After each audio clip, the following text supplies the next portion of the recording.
मुक्ति चुड़ैल की हिंदी कहानी। तान्या हमेशा शैतानियां करती रहती थी।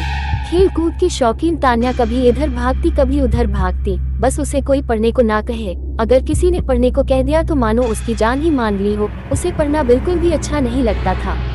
तान्या चाहती थी कि वह हमेशा खेलती कूदती रहे और उसकी माँ उसे रोज शाम को पढ़ने के लिए बिठा देती थी। एक दिन तान्या अपना सबसे पसंदीदा खेल खेल रही थी। जैसे ही उसकी माँ ने उसे पढ़ने को कहा वह बहुत ज्यादा गुस्सा हो गई। उसने सोचा कि अगर वह घर की सारी किताबें जला दे तो उसकी प्रॉब्लम हमेशा के लिए खत्म हो जाएगी। अगले दिन जब उसकी माँ घर पर नहीं थी, तान्या ने सारी किताबों में आग लगा दी। उस आग में एक लाल किताब भी थी। जैसे ही वह किताब जली, बिजली जोर जोर से गड़गड़ाने लगी, तेज हवाएं चलने लगी और अचानक से एक लपट बाहर निकली जो धीरे धीरे एक औरत का रूप लेने लगी। तान्या उसे देखकर बहुत ज्यादा डर गई। तभी अचानक वहां पर उसकी माँ आ गई और तान्या को एक थप्पड़ लगा दिया और तान्या की माँ तुरंत उसे पूजा वाले कमरे में ले गई। माँ ने तान्या को बताया कि जब वह लोग इस घर में आए थे तब कुछ लोग कहते थे कि इस घर में एक चुड़ैल का साया है, तो उन लोगों ने एक बड़े पुजारी को बुलाकर इस घर की पूजा कराई और उस पुजारी ने अपनी शक्ति से उस चुड़ैल के साये को इस किताब के अंदर कैद कर दिया और बोला कि कभी भी इस किताब को कोई हाथ न लगाए और अगर गलती से किसी ने इसे आग में डाल दिया तो यह चुड़ैल वापस आजाद हो जाएगी। तान्या ये बात सुनकर डर गई और बोली, माँ अब क्या करें?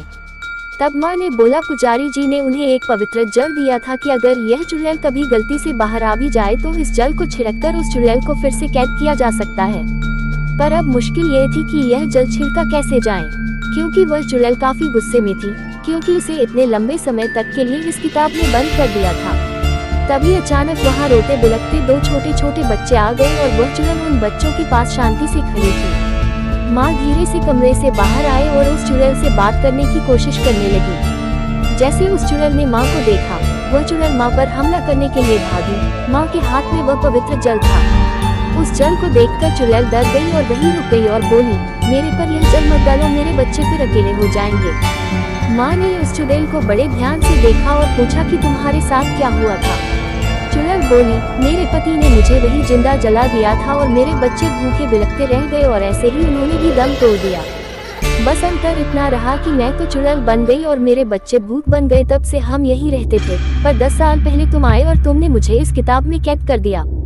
आज मैं वापस आजाद हुई हूँ। मैं अपने बच्चों को वापस अकेले नहीं छोड़ना चाहती हूँ।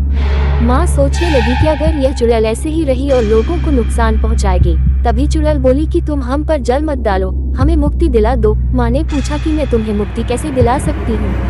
चुड़ैल बोली कि तुम इस घर के पीछे वाले नीम के पेड़ के नीचे एक हवन कराओ और मेरे बच्चों की आत्मा की मुक्ति के लिए प्रार्थना करो।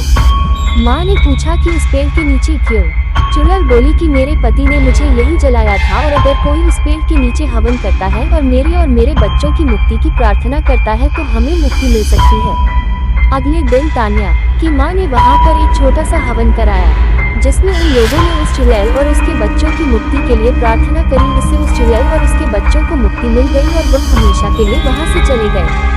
और तान्या को भी यह बात समझ आ गई कि हमें ऐसी सारी किताबें नहीं जलानी चाहिए और हमें पढ़ना भी चाहिए, जिससे हम अच्छे और समझदार इंसान बन सके। कोई इंसान जन्म से बुरा नहीं होता, हालात उसे बुरा बना देते हैं। उसे अपने आप को सुधारने का मौका देना चाहिए।